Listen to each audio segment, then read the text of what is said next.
Hello everyone, welcome to Magnet Brains. Myself Prateek Karn स्वागत करता हूं आपका अपने यूट्यूब चैनल मैग्नेट ब्रेन्स पर, जहां पर आपको मिलता है क्वालिटी कंटेंट, क्वालिटी एजुकेशन, वो भी बिल्कुल बाकायदा फ्री ऑफ कॉस्ट। केजी से लेकर के क्लास 12 तक का पूरा एजुकेशन सब आपको मिल जाएगा डिटेल वीडियो फॉर्मेट में। और अगर आप हिंदी मीडियम के स्टूडेंट हैं तो फिर आप जानते हैं क्या करना है आपको। मैग्नेट ब्रेन्स का हिंदी मीडियम चैनल भी है, जाकर के सब्सक्राइब कर लीजिएगा और एकदम याद से नोटिफिकेशन को ऑन कर लीजिएगा। इससे होता क्या है ना कि जैसे हिंदी मीडियम के चैनल पर कोई भी वीडियो अपलोड होता है, चाहे कोई लाइव क्लास हो, कोई अपडेट हो, कोई रिकॉर्डिंग हो, तो उसकी जानकारियां, उसकी नोटिफिकेशन सबसे पहले आप तक पहुंच जाती हैं। आप किसी भी कंडीशन में कुछ भी मिस आउट नहीं करते। बस एक बात का आप खास ख्याल रखें कि हिंदी मीडियम के चैनल पर क्लास 6 से क्लास 12 तक का पूरा कंटेंट अवेलेबल है। कौन कौन से स्टेट बोर्ड हैं सर? तो एमपी बोर्ड है, बिहार बोर्ड है, यूपी बोर्ड है, राजस्थान बोर्ड है और दिल्ली बोर्ड है। और अगर आपको ई नोट्स चाहिए, बुक्स चाहिए, तो फिर इसी वीडियो के डिस्क्रिप्शन में आपको एक लिंक मिलेगी, जाकर के आप चेकआउट कर सकते हैं। वहां से आप ई नोट्स और ई बुक्स भी बाकायदा अवेल कर सकते हैं। ठीक है, तो चलिए अब जरा कहानी को शुरुआत देते हैं। क्लास 12 फिजिक्स चैप्टर है 14। चैप्टर का नाम है semiconductor electronics, materials, devices and simple circuits. इसके अंदर अब हम आ चुके हैं इसके MIQ बोले तो मोस्ट इंपॉर्टेंट क्वेश्चंस के अंदर। तो बिना समय लगाए लेकर के चलते हैं आपको इसके पहले वाले क्वेश्चन की तरफ। ठीक है, चलिए फर्स्ट क्वेश्चन है कि why do we need semiconductors when we already have conductors. ये बहुत ही लेजिट सवाल है भाई कि जब अपने पास पहले से ही कंडक्टर्स मौजूद थे तो ऐसी क्या कमी आ गई कि आपको सेमीकंडक्टर्स का सहारा लेना पड़ा। होता क्या है ना, कंडक्टर्स में क्या होता है कि जैसे अगर आप फोकस करें, ड्रिफ्ट वेलोसिटी का फॉर्मूला क्या होता है सर? इसका फॉर्मूला होता है ई टाउ बाई एम। ठीक है, ड्रिफ्ट वेलोसिटी का फॉर्मूला क्या होता है sir? E tau by m. अब होता क्या है कि अगर आपने टेम्परेचर बढ़ा दिया तो कोलिजन बढ़ जाएगा, और जब इलेक्ट्रॉन्स में कोलिजन बढ़ जाएगा तो रिलैक्सेशन टाइम कम हो जाएगा। रिलैक्सेशन टाइम कम हो जाएगा तो ड्रिफ्ट वेलोसिटी कम हो जाएगी। हम लोग एक बात और जानते हैं कि करंट का फॉर्मूला होता है NeAVD। नाउ टेम्परेचर के बढ़ाने से अगर ड्रिफ्ट वेलोसिटी कम हो गई है तो ड्रिफ्ट वेलोसिटी के कम होने से करंट की वैल्यू भी कम हो जाएगी, और अगर करंट की वैल्यू कम हो जाएगी तो सर ऑब्वियसली रेजिस्टेंस बढ़ जाएगा, और रेजिस्टेंस बढ़ेगा तो हीटिंग इश्यूज बढ़ जाएंगे। तो कंडक्टर्स में ये परेशानी आती है। टेम्परेचर को बढ़ने से आप रोक सकते हैं क्या? नहीं सर, टेम्परेचर को बढ़ने से हम नहीं रोक सकते। नॉर्मल वर्किंग कंडीशंस में तो टेम्परेचर का बढ़ना लाजमी सी बात होती है, लेकिन टेम्परेचर के बढ़ने से हीट भी बढ़ जाएगा। तो हीट बढ़ना ये हम एक्सपेक्ट नहीं करते हैं, हम एक्सेप्ट भी नहीं कर सकते। ठीक है, तो ये दिक्कत आती है, ये दिक्कत आती ही रहती है कंडक्टर्स के साथ में। लेकिन अगर आप जाएंगे सेमीकंडक्टर्स पे तो उसमें क्या होता है ना कि सेमीकंडक्टर्स में टेम्परेचर को बढ़ाने से ज्यादा बॉन्ड्स टूट जाते हैं, और ज्यादा बॉन्ड्स टूट जाते हैं तो कंडक्टिविटी वहां पे बढ़ जाती है, इलेक्ट्रॉन्स की मात्रा बढ़ जाती है। ये होता है सेमीकंडक्टर्स में। ठीक है, तो अपन यहां पे लिख देते हैं कि इन द केस ऑफ कंडक्टर्स, सुनते हुए चलना अच्छे से, इन the case of conductors, in the case of conductors with an increase in temperature, जैसे आप टेम्परेचर को इंक्रीज करोगे, ठीक है, तो इन the case of conductors with an increase in temperature होता क्या है कि हीटिंग इश्यू अराइजेस। ठीक है, with an increase in temperature heating issue arises, या फिर करंट डिक्रीजेस, करंट डिक्रीजेस। ये अपने पास में कमी आ जाती है कंडक्टर्स में। लेकिन अगर आप फोकस करेंगे ऑन सेमीकंडक्टर्स तो सेमीकंडक्टर्स में क्या होता है सर कि टेम्परेचर को बढ़ाने से बॉन्ड्स ब्रेकेज ज्यादा बढ़ जाता है, इलेक्ट्रॉन जल्दी फ्री हो जाते हैं और ज्यादा फ्री हो जाते हैं, और जब ज्यादा इलेक्ट्रॉन्स फ्री होंगे तो फिर वो ज्यादा कंट्रीब्यूट करेंगे टुवर्ड्स कंडक्टिविटी। ठीक है, तो अपन लिख देंगे यहां पे कि whereas in the case of semiconductors. ठीक है, whereas in the case of semiconductors, whereas in the case of semiconductors क्या चीज होती है, जरा सुनते हुए चलना। Whereas in the case of semiconductors with an increase in temperature, whereas in the case of semiconductors with an increase in temperature, temperature को बढ़ाने से क्या होता है? With an increase in temperature bond breaking increases. ठीक है, with an increase in temperature bond breaking increases results into bond breaking increases, because of which free charge carrier increases, because of which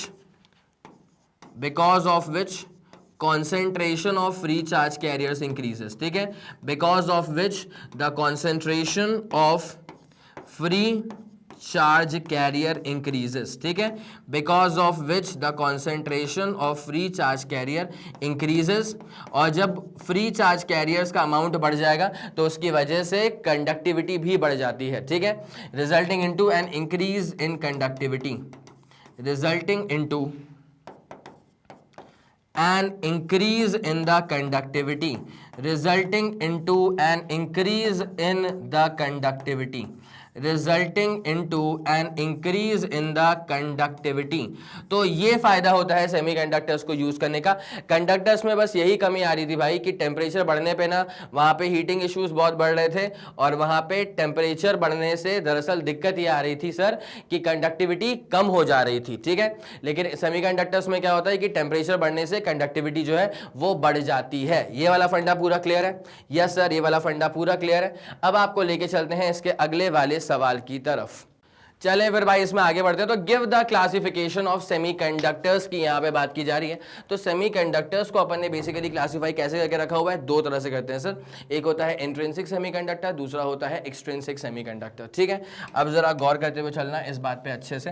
पहले अपन आते हैं intrinsic semiconductor के ऊपर, ठीक है। Intrinsic semiconductor में कोई क्लासिफिकेशन नहीं होता है, ठीक है। मैं आपको ना यहाँ पे इसका पूरा चार्ट बना के दिखा देता हूँ, ठीक है। बस पूरा फोकस चाहिए आपका, पूरा काम अपना एकदम डन डनाडन डन हो जाएगा। तो सेमीकंडक्टर्स को अपन क्लासिफाई करते हैं यहाँ पे इन टोटल दो तरह से, ठीक है। सेमी को अपन ने क्लासिफाई करा है यहाँ पे इन टोटल दो तरह से। एक होता है हमारे पास में इंट्रिंसिक सेमीकंडक्टर, ठीक है। एक होता है हमारे पास में इंट्रिंसिक सेमीकंडक्टर, जिसको अपन कहते हैं एकदम प्योर सेमीकंडक्टर, और दूसरा हमारे पास में होता है सर एक्सट्रिंसिक सेमीकंडक्टर, ठीक है, जिसको अपन कहते हैं इम्प्योर सेमीकंडक्टर, ठीक है। या फिर आप इसको डोप्ड सेमीकंडक्टर भी कह सकते हो, इसमें कोई दो राय नहीं है, ठीक है। अब इंट्रिंसिक सेमीकंडक्टर मतलब प्योर सेमीकंडक्टर में कोई फर्दर क्लासिफिकेशन नहीं होता है, जबकि जब एक्सट्रिंसिक सेमीकंडक्टर की हम बात करेंगे तो एक्सट्रिंसिक सेमीकंडक्टर मतलब डोप्ड सेमीकंडक्टर में क्लासिफिकेशन दो तरह के होते हैं। एक होता है एन टाइप सेमीकंडक्टर और दूसरा होता है अपने पास में सर पी टाइप सेमीकंडक्टर, ठीक है। तो एक होता है अपने पास में एन टाइप सेमीकंडक्टर, एक होता है हमारे पास में एन टाइप सेमीकंडक्टर, और दूसरा हमारे पास में क्या होता है सर? दूसरा हमारे पास में होता है पी टाइप सेमीकंडक्टर, ठीक है। एक हो गया है एन टाइप सेमीकंडक्टर और दूसरा हमारे पास में क्या हो चुका है सर? P type semiconductor. ये अपने पास होता है इसका प्रॉपर क्लासिफिकेशन। अब अपन पहले चेक कर लेते हैं कि भैया इंट्रिंसिक सेमीकंडक्टर क्या होता है। तो इंट्रिंसिक वाले में किसी भी तरह की डोपिंग नहीं होती है, ठीक है। Intrinsic semiconductor it is pure semiconductor, ठीक है। इंट्रिंसिक सेमीकंडक्टर क्या होता है? इट इज प्योर सिलिकॉन या फिर जर्मेनियम सेमीकंडक्टर, ठीक है। इट इज प्योर सिलिकॉन या फिर जर्मेनियम बेस्ड सेमीकंडक्टर। तो इसके अंदर क्या होगा? अगर सिलिकॉन है तो फिर सिर्फ सिलिकॉन ही चलेगा, अगर जर्मेनियम है तो फिर सिर्फ जर्मेनियम ही चलेगा, ठीक है। मान लो सिलिकॉन की बात कर रहे हैं तो सिलिकॉन का पूरा क्रिस्टल यहाँ पे डेवलप हो जाएगा। अगर सिलिकॉन की बात कर रहे हैं तो सिर्फ पूरा सिलिकॉन का ही क्रिस्टल जो है ना वो प्रॉपर्ली यहाँ पे डेवलप हो जाएगा। सिलिकॉन, ठीक है। ये अपने पास पूरा डेवलप हो जाएगा। ये रहा सिलिकॉन, ये भी रहेगा सिलिकॉन, ये पूरा डेवलप हो चुका है। जर्मेनियम होगा तो सिर्फ जर्मेनियम, ठीक है। ये वाली बात पूरी क्लियर है क्या? ये वाली बात पूरी क्लियर हो चुकी है। अब जरा अपन देख लेते हैं कि सर एक्सट्रिंसिक सेमीकंडक्टर अपने पास में क्या होता है, ठीक है। तो एक्सट्रिंसिक सेमीकंडक्टर में ये होता है अपने पास में डोप्ड सेमीकंडक्टर, ठीक है। एक्सट्रिंसिक सेमीकंडक्टर में खास बात क्या होती है सर? कि it is a doped semiconductor, it is doped semiconductor. Extrinsic semiconductor जो होता है ना sir, it is a doped semiconductor. अब या तो वो एन टाइप हो सकता है या तो वो पी टाइप हो सकता है। तो अपन क्या करेंगे? If silicon is doped with 13th group element like boron, if silicon is doped with 13th group element like boron, तो ये अपने पास में हो जाता है p टाइप सेमीकंडक्टर, ठीक है। if silicon is doped with 13th group element like boron, then it becomes p type semiconductor, and when silicon is doped with 15th group element, and if silicon is doped with 15th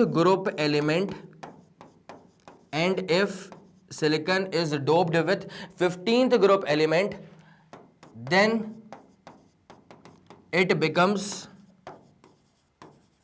N type semiconductor, ठीक है, then it becomes N type semiconductor. मेरे ख्याल से ये वाला फंडा आप लोग के दिमाग में बाकायदा जानदार शानदार तरह से क्लियर आउट हो चुका होगा। ये था अपने पास में एक्सट्रिंसिक सेमीकंडक्टर का प्रॉपर क्लासिफिकेशन, ठीक है।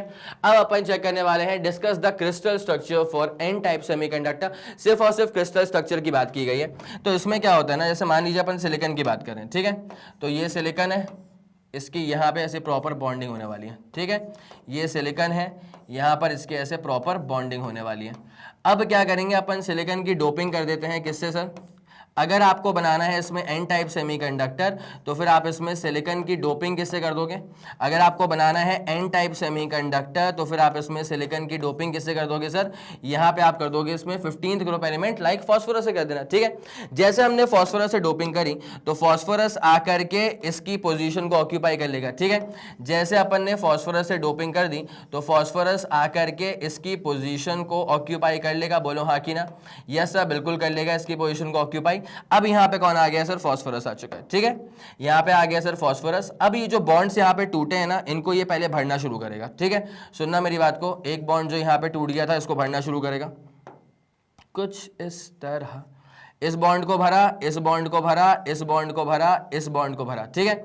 अब क्या होगा, जैसे फास्फोरस आया तो इसने बॉन्ड्स की फिलिंग शुरू कर दी, तो यहां पर इसने भर दिया, यहां पर इसने भर दिया, इसके पास फास्फोरस के पास में वैलेंस शेल में 5 इलेक्ट्रॉन्स थे, तो भाई 4 तो इसने जो आसपास के बॉन्ड्स रप्चर हो गए थे इनको फिल कर दिया। उसके बाद ये 5वां इलेक्ट्रॉन जो है ना ये फ्री हो जाएगा और फिर यही कंट्रीब्यूट करता है टुवर्ड्स कंडक्टिविटी, इसलिए इसको, इसके पास चार्ज क्या होगा, नेगेटिव। ये जो 5वां फ्री इलेक्ट्रॉन है ना, दिस इलेक्ट्रॉन ऑफ फास्फोरस, ये जो फास्फोरस का 5वां इलेक्ट्रॉन है, this electron of phosphorus contribute towards conductivity, this 5th electron of phosphorus contributes towards conductivity, this basically contributes towards conductivity, this basically contributes towards conductivity, ठीक है। इतनी सी बात थी कि आप लोगों के दिमाग में ये वाला फंडा पूरा क्लियर है सर, पूरा फंडा क्लियर है। और जब यही इलेक्ट्रॉन मूव करेगा, कंट्रीब्यूट करेगा टुवर्ड्स कंडक्टिविटी, इसके पास में चार्ज नेगेटिव होता है, तो वहीं से उठा लिया अपन ने इसका word N type semiconductor, negative का एन पकड़ लो, एन टाइप सेमीकंडक्टर, ठीक है सर, पक्का ये वाला फंडा क्लियर है। अगले वाले पे आते हैं, discuss the crystal structure for a P type semiconductor, ठीक है। अब पता है पी टाइप सेमीकंडक्टर में क्या होगा, पी टाइप सेमीकंडक्टर में यहां पर, अब मेरी बात सुनना, पी टाइप सेमी में क्या होता है ना कि यहां पर जैसे मान ले, पहले सिर्फ सिलिकॉन सिलिकॉन सिलिकॉन की बात कर लेते हैं, ठीक है। यहां पर पहले क्या है सर, यहां पर इससे पहले आपके सामने सिर्फ और सिर्फ सिलिकॉन सिलिकॉन सिलिकॉन की ही आपको यहां पे बॉन्ड्स नजर आ रहे थे, ठीक है।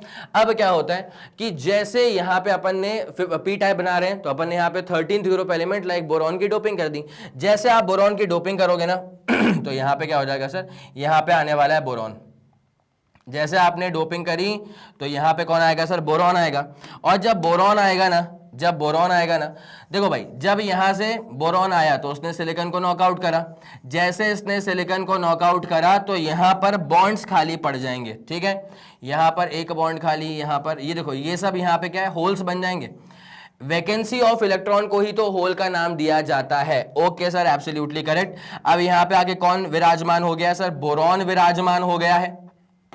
ओके सर, अब जैसे बोरॉन आएगा तो क्या करेगा बोरॉन है 13th ग्रुप का एलिमेंट, ठीक है, तो अपने आस उसके पास वैलेंस शेल में होंगे 3 इलेक्ट्रॉन्स, तो एक इलेक्ट्रॉन यहां पे भर देगा, बॉन्ड इंटैक्ट हो गया, यहां भर देगा, बॉन्ड को इंटैक्ट कर दिया।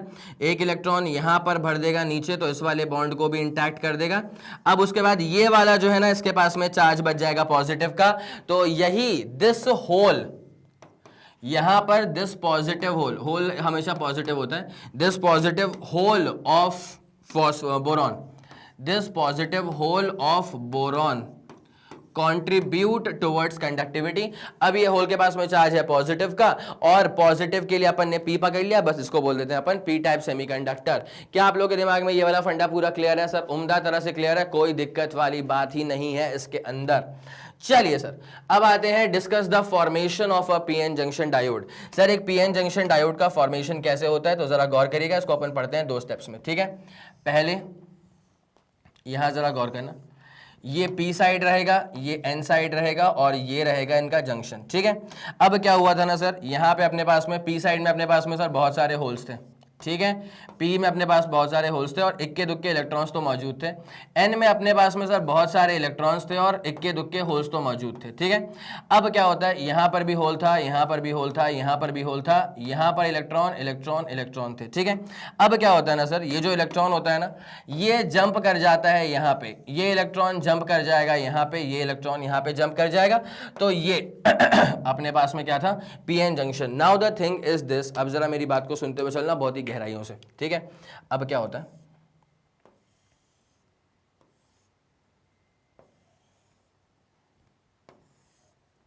पी साइड था, एन साइड था, ठीक है। अब क्या चीज होती है ना, यहां पे जरा सुनते हुए चलना, क्या बेहतरीन चीज होगी भाई। इन होल्स पे तो कोई फर्क नहीं पड़ने वाला, एब्सोल्युटली सर, इन होल्स पे तो कोई फर्क नहीं पड़ने वाला है। ये होल्स तो एज इट इज रहेंगे और इक्के दुक्के इलेक्ट्रॉन्स एज इट इज रहेंगे, ठीक है। अब ये जो इलेक्ट्रॉन है ये उचक करके इस वाले होल में चला गया, तो जब ये इलेक्ट्रॉन उचक करके इस वाले होल में चले आएगा तो ये हो जाएगा सर्कल विद अ नेगेटिव, ये बोरॉन का एनायन रिप्रेजेंट हो रहा है। और ये जो इलेक्ट्रॉन यहां से गया तो फॉस्फोरस ने इलेक्ट्रॉन को लूज कर दिया, तो यहां पे phosphorus will acquire a charge of positive, तो ये इमोबाइल फॉस्फोरस का कैटायन यहां पे रिप्रेजेंट हो रहा है। इन पे कोई फर्क नहीं पड़ेगा, ये माइनस माइनस माइनस माइनस पे कोई फर्क नहीं पड़ेगा, इक्के दुक्के होल्स पहले भी थे अभी भी रहेंगे, इस पे भी कोई फर्क नहीं पड़ेगा, ठीक है। तो यहां पर ये जो जंक्शन, यहां पे ये जो रीजन डेवलप हो रहा है ना, इसे कहा जाता है सर क्या, डिप्लीशन रीजन, ठीक है। यहां पर ये जो रीजन डेवलप हो रहा है ना सर, इसे कहा जाता है क्या, डिप्लीशन रीजन कहा जाता है, ठीक है। ओके सर, और ये अपने पास में हो चुका है formation of a P N junction diode. Clear है। डिप्लीशन रीजन इसको इसलिए भी कहते हैं because this area is depleted of any free charge carrier. यहां पे कोई भी फ्री चार्ज कैरियर नहीं है। यहां पे बोरॉन के क्या है सर, एनायंस है, फॉस्फोरस यहां पे क्या है सर, कैटायंस है, जो कि मूव नहीं कर सकते, तो बस स्पेस चार्ज रीजन रहता है यहां पे और कुछ भी नहीं है। चलिए, what do you mean by the barrier potential, अब आपको यही वाला डायग्राम यूज करना पड़ेगा, ठीक है। ये वाला अपन यूज करते हैं, तो पहले इसको जरा मिटाओ, इसकी कोई रिक्वायरमेंट नहीं है, ठीक है। और इसको अपन थोड़ा सा ऊपर लेकर के आते हैं। तो बैरियर पोटेंशियल क्या होता है ना, बैरियर पोटेंशियल डेवलप हो रहा है एट द डिप्लीशन रीजन वाला जंक्शन, ठीक है। डिप्लीशन रीजन में यहाँ पे देखो नेगेटिव नेगेटिव नेगेटिव की लाइन, यहाँ पे देखो प्लस प्लस प्लस की लाइन, तो यहाँ पर एक पोटेंशियल डिफरेंस तो क्रिएट हो चुका है ना, तो इसको अपन बोलते हैं बैरियर पोटेंशियल। क्या बोलते हैं इसको अपन, बैरियर पोटेंशियल। तो क्या बोलेंगे कि बैरियर पोटेंशियल इज डेवलप्ड, क्या बोलेंगे सर, बैरियर पोटेंशियल, क्या बोलेंगे sir, barrier potential is developed at the, barrier potential is developed eight the PN junction, barrier potential is developed at the PN junction and this barrier potential is 0.7 volt. किसके लिए sir, germanium के लिए, germanium के लिए होता है, sorry silicon के लिए होता है, सिलिकॉन के लिए होता है 0.7 volt, is 0.7 volt for silicon and 0.3 volt होता है जर्मेनियम के लिए, एंड 0.3 वोल्ट होता है फॉर जर्मेनियम एंड 0.3 वोल्ट होता है किसके लिए सर, जर्मेनियम के लिए होता है 0.3 वोल्ट। कोई दिक्कत वाली बात है नहीं सर, कोई भी दिक्कत वाली बात बिल्कुल भी नहीं है, ठीक है। इतनी बात समझ में आ गई सर, बिल्कुल उम्दा तरह से ये वाली पूरी बात समझ में आ गई। अब जरा ध्यान दीजिएगा, बैरियर पोटेंशियल को ना अपन ऐसे भी कह सकते हैं कि minimum potential which is required for the flow of charge carriers, ठीक है। तो अपन यहाँ पे लिख देंगे कि barrier potential can also be defined, barrier potential, barrier potential मतलब V सबस्क्रिप्ट B, तो barrier potential can also be defined, barrier potential can also be defined as the minimum potential, as the minimum driving potential, can be defined as the minimum driving potential, can be defined as the minimum driving potential for the flow of charge carriers, ठीक है, across the junction, for the flow और यहाँ पे basically क्या होगा sir, diffusion तो होगा, यहाँ पे बेसिकली क्या होगा सर, डिफ्यूजन होगा, ठीक है। For the flow of charge carriers, diffusion का मतलब क्या है कि चार्जेस फ्लो करते हैं from their respective higher concentration towards their respective lower concentration. For example, अगर इलेक्ट्रॉन एन साइड से पी साइड आ रहा है ना, एन साइड में उसकी मेजोरिटी ज्यादा थी, हायर कॉन्सेंट्रेशन, पी साइड में इलेक्ट्रॉन्स की मेजोरिटी कम हो गई, माइनॉरिटी पे आ गया, तो यहाँ पे जब ये ट्रांसफर हो रहा है from high concentration to low concentration, इसे कहा जाता है डिफ्यूजन, ठीक है। तो barrier potential can also be defined as the minimum driving potential for the flow of charges across the junction, for the flow of charges across the junction, for the flow of charges across the junction, ठीक है। क्या आप लोगों के दिमाग में ये वाला फंडा क्लियर हो चुका है? यस सर, ये वाला फंडा बाकायदा जानदार शानदार तरह से क्लियर आउट हो चुका है सर, ठीक है। तो ये अपने पास में हो चुका है बैरियर पोटेंशियल। नाउ अगला वाला क्या है, give the VI characteristic curve for the forward bias then reverse bias condition of a PN junction diode, ठीक है। जैसे अगर मैंने किसी डायोड को ना फॉरवर्ड बायस करके रखा हुआ है तो उसका ग्राफ बनेगा इन द फर्स्ट क्वाड्रेंट, और अगर मैंने किसी डायोड को रिवर्स बायस करके रखा हुआ है तो उसका ग्राफ बनेगा इन द थर्ड क्वाड्रेंट। उसका ग्राफ का बनेगा sir in the third quadrant, ठीक है। अब जरा गौर करते हुए चलना और अच्छे से गौर करते हुए चलना। ये तो 0 वोल्ट हो गया, 0.2 वोल्ट हो गया, 0.4 वोल्ट हो गया, 0.6 वोल्ट हो गया, 0.8 वोल्ट हो गया, और ये 1.0 वोल्ट हो गया, ठीक है। तो फॉरवर्ड बायस में पहली बात तो जो करंट होता है ना सर, वो करंट होता है मिली एम्पियर्स के ऑर्डर में, ठीक है। और फॉरवर्ड बायस में जो करंट होता है ना सर, वो देखो यार 0.7 वोल्ट के बाद ही ढंग से बढ़ना शुरू होता है, ठीक है। बिकॉज एक बार आपने बैरियर पोटेंशियल क्रॉस ओवर कर दिया तो करंट अच्छा खासा बढ़ जाएगा, ठीक है। तो ये जो वोल्टेज होता है ना, इसे कहा जाता है सर क्या, नी वोल्टेज।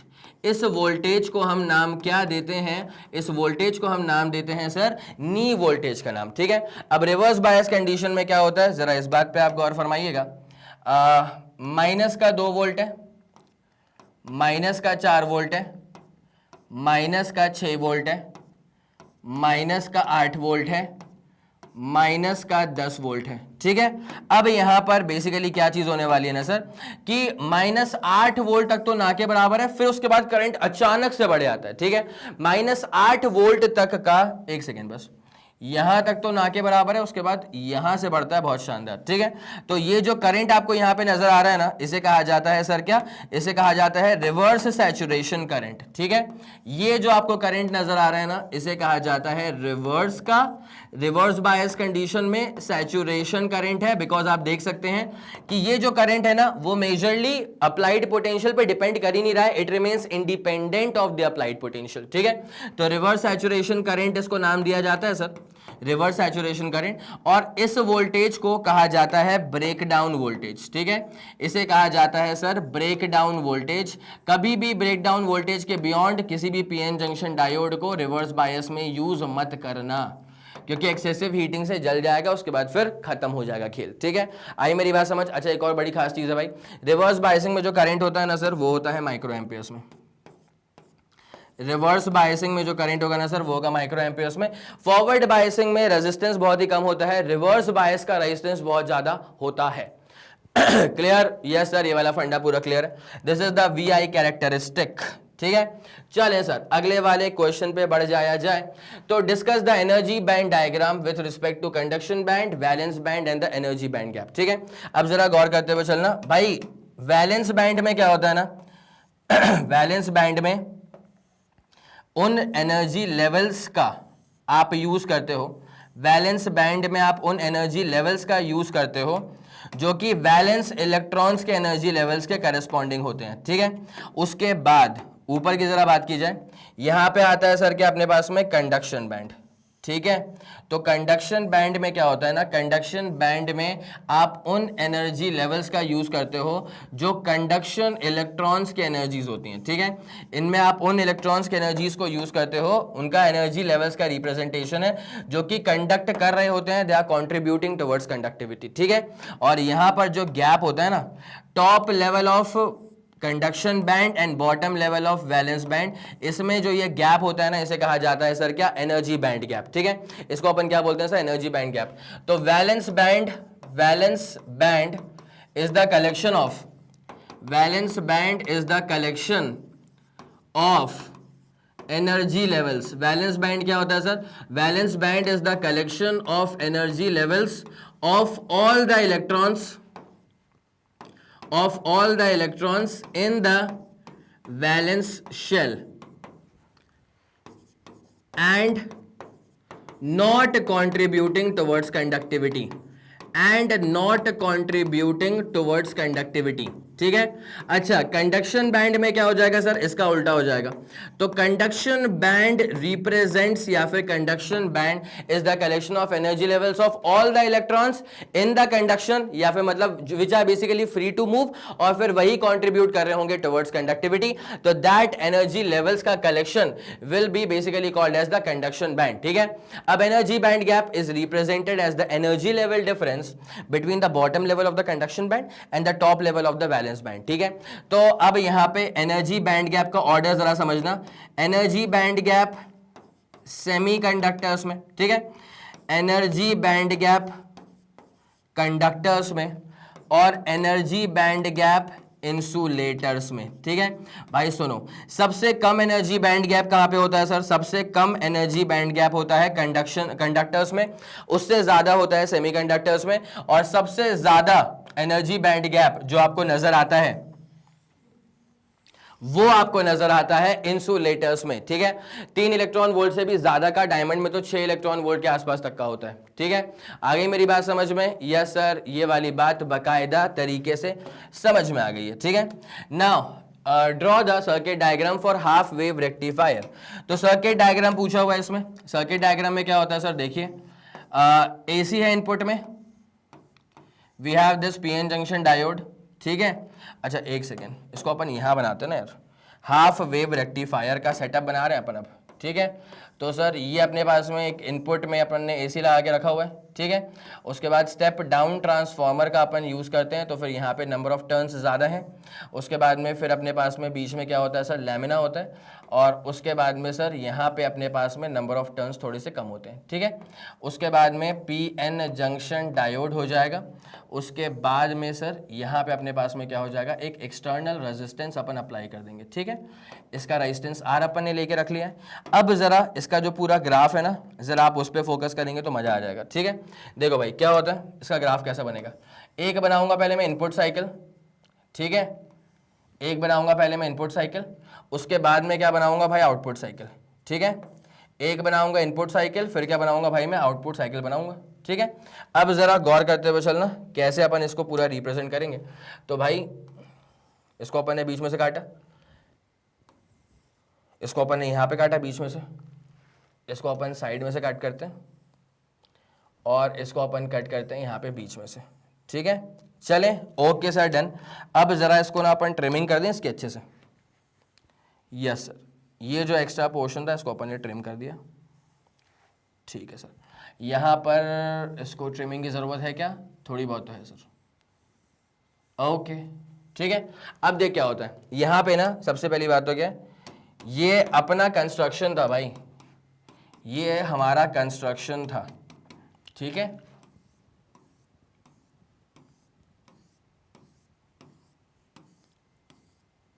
ठीक है।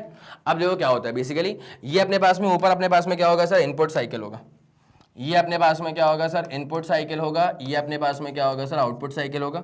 इनपुट साइकिल में क्या होता है ना, देखो, positive half cycle, negative half cycle, फिर पॉजिटिव हाफ साइकिल, फिर नेगेटिव हाफ साइकिल। तो पॉजिटिव का हाफ साइकिल, नेगेटिव का हाफ साइकिल, पॉजिटिव का हाफ साइकिल और नेगेटिव का हाफ साइकिल। ठीक है। अब जरा चेक करना क्या होता है, जैसे ही हमारे पास में यहाँ पे प्लस का हाफ साइकिल आया तो ये प्लस हो जाएगा, ये माइनस, बाय इंडक्शन ये प्लस, बाय इंडक्शन ये माइनस। ठीक है। उसकी वजह से डायोड हो चुका है फॉरवर्ड बायस, तो करंट पास करेगा यहाँ पे ए से बी। डायोड हो चुका है फॉरवर्ड बायस, करंट पास करेगा यहाँ पे ए से बी। ठीक है। तो जब करंट पास करेगा तो graph is going to be something like this. ठीक है। अगले वाले में क्या होगा सर? नेगेटिव हाफ साइकिल होगा। ठीक है। अगले वाले में क्या होगा सर, यहाँ पे होगा नेगेटिव हाफ साइकिल, तो ये नेगेटिव हो गया तो ये पॉजिटिव, बाय इंडक्शन ये नेगेटिव, बाय इंडक्शन ये positive, diode becomes reverse biased. Reverse bias में कुछ भी करंट नहीं होता है सर, ठीक है। अब अगले वाले केस की बात करते हैं, फिर उसके बाद प्लस का हाफ साइकिल आएगा, तो graph will be something like this. फिर नेगेटिव हाफ साइकिल में करंट नहीं रहेगा, तो ऐसा इसके पीछे का मसला होता है। मेरे ख्याल से हाफ वेव रेक्टिफायर की पूरी कहानी, सर्किट डायग्राम पूछा हुआ था तो अपन ने पूरा बना दिया है। उम्मीद करता हूं कि आपको ये वाली बात समझ में आ गई है बेहतरीन तरह से। बिल्कुल आ गई है सर, बिल्कुल, ठीक है। This was all about half wave rectifier. अब आपसे अगले वाले केस में क्या पूछ के रखा है सर, यहां पे पूछ के रखा है कि draw the circuit diagram for a full wave rectifier, ठीक है। अब भैया फुल वेव में क्या होता है, यहां पे कुछ चीजें अपन को चेंज करनी पड़ेंगी, ठीक है। यहां पर कुछ चीजों में तब्दीलियां करनी पड़ेंगी।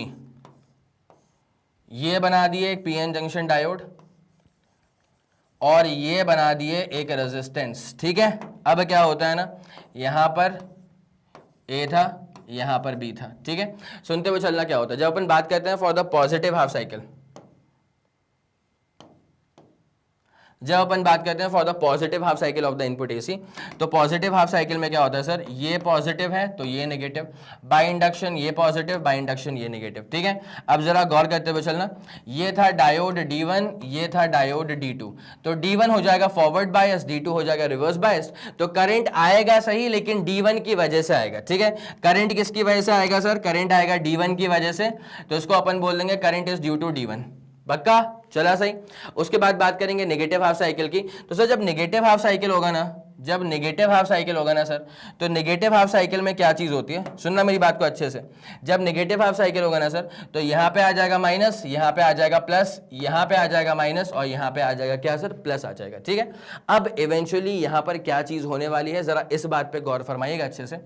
यहां पे अब डायोड D1 कैसा हो गया सर, रिवर्स बायस्ड हो चुका है। जब डायोड D1 हो जाएगा रिवर्स बायस, करंट पास नहीं करेगा, सिर्फ D2 में से करंट पास करेगा, तो करंट तो आएगा लेकिन किसकी वजह से आएगा sir, due two diode D2।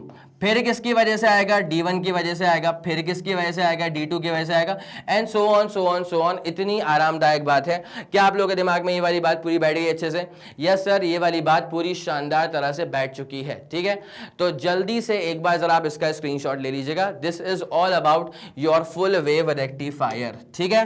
Okay sir, done done done done. और इसी के साथ खत्म होता हुआ हमारा ये जानदार शानदार सा लेक्चर। उम्मीद करता हूं कि आपको हर एक बात बहुत ही बेहतरीन तरह से समझ में आ गई होगी। अगर आपको लगा कि इस वीडियो ने आपकी हेल्प करी है तो बनता यह है कि आप इस वीडियो को लाइक करेंगे, उसके बाद इस वीडियो को फैला दो अपने सारे मित्र मंडल में। सबको यह बात मालूम चल जानी चाहिए कि मैग्नेट ब्रेन्स के चैनल पर प्लेलिस्ट में फिजिक्स में क्या क्या शानदार चीजें ऐड हो चुकी हैं और क्या जबरदस्त चीजें आप तक और भी जल्द से जल्द पहुंचने वाली हैं, ठीक है। इसी के साथ खत्म करेंगे इस पूरे लेक्चर को। और जैसे कि आप सब लोग जानते हैं कि मैग्नेट ब्रेन्स जो प्रोवाइड करता है वो है English medium as well as Hindi medium वाली classes with entire full complete syllabus coverage. उसी के साथ साथ CBSE board, Delhi board, Bihar board, UP board, MP board, Rajasthan board और वैदिक मैथ्स क्रैश कोर्स और स्पोकन इंग्लिश। इसके अलावा अगर आपको कोई भी इंफॉर्मेशन चाहिए तो फिर आप मैग्नेट ब्रेन्स के ऑफिशियल वेबसाइट पर जाकर के विजिट कर सकते हैं। Thank you so much.